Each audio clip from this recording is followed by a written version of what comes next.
Pemirsa, kekhawatiran akan terjadinya tsunami usai gempa di Rusia membuat sejumlah negara berupaya mengevakuasi warganya ke tempat yang lebih aman.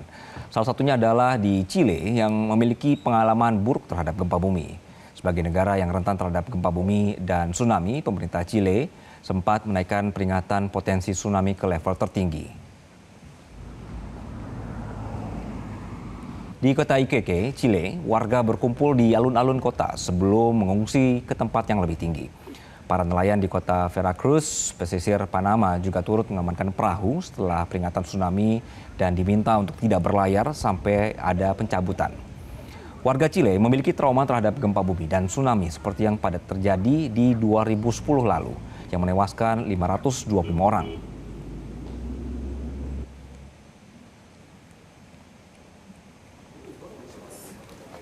Di wilayah Hokkaido, Jepang, otoritas setempat juga melakukan evakuasi warga ke balai kota dan taman-taman yang ada di lokasi yang lebih tinggi.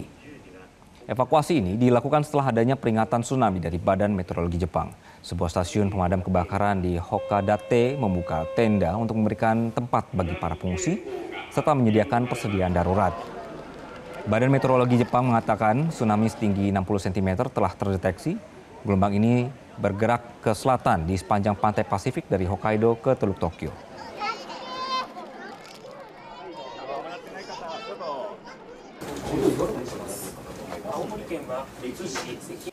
Gempa yang menghantam wilayah Kamchatka, Rusia merupakan salah satu gempa terbesar dalam sejarah dunia. Dan untuk mengetahui informasi terkini mengenai bencana tersebut, sudah terhubung dengan koresponden Metro TV di Rusia, Panca Shurkani. Selamat siang, Panca. Dengan kondisi gempa yang terjadi di kemarin begitu dan cukup besar dalam dekade terakhir, apa saja dampak dari gempa ini yang kemudian sudah terdata oleh pemerintah di Rusia?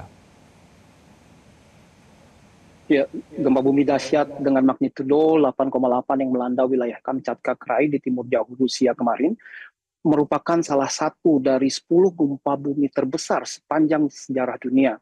Pusat gempa berada 161 km di lepas pantai Kamchatka pada kedalaman 32 km. Menurut layanan geofisika terpadu Akademi Ilmu Pengetahuan Rusia cabang Kamchatka di saluran telegramnya, kekuatan gempa bermagnitudo 8,7. Akan tetapi Gubernur Kamchatka Krai Vladimir Zaladov menegaskan bahwa menurut sejumlah pengamatan magnitudo terbesar bukan 8,7, melainkan 8,8. Tsunami dengan ketinggian gelombang 3-4 meter menghantam beberapa bagian di semenanjung Kamchatka.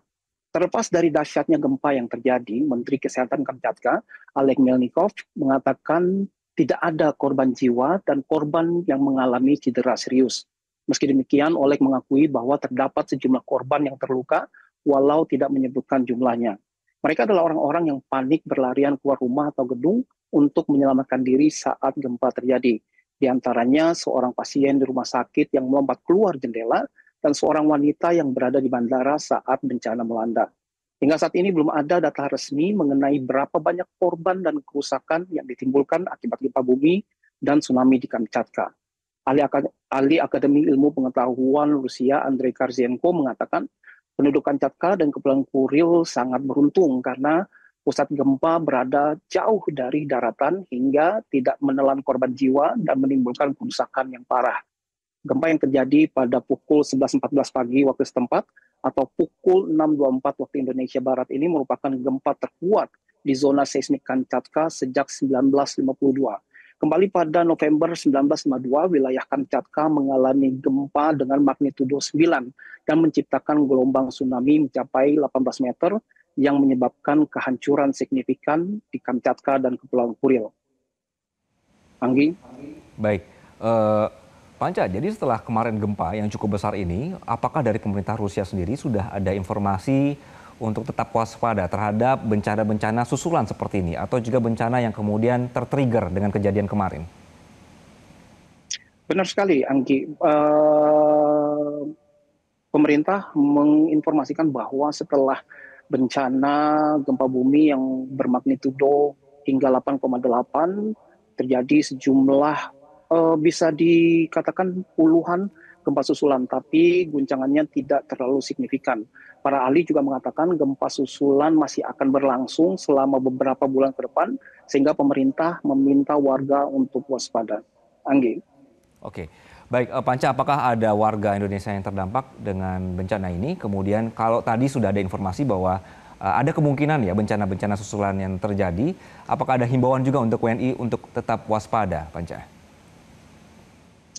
Eh, Menyinggung tentang bencana susulan, sebenarnya pada hari yang sama, pukul 23.55 waktu setempat atau pukul 18.55 waktu Indonesia Barat, gunung berapi Kulchevskaya di Kamchatka juga meletus. Hal ini dilaporkan oleh Pusat Penelitian Federal Akademi Ilmu Pengetahuan Rusia di kanal Telegram mereka. Diiringi beberapa ledakan, Kulchevskaya memuntahkan abu hingga ketinggian 3 km dan meluncurkan lava panas di lereng barat.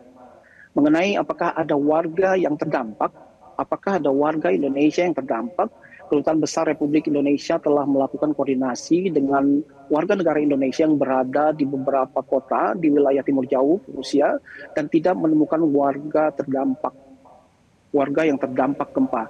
Adapun jumlah WNI per 30 Juni 2025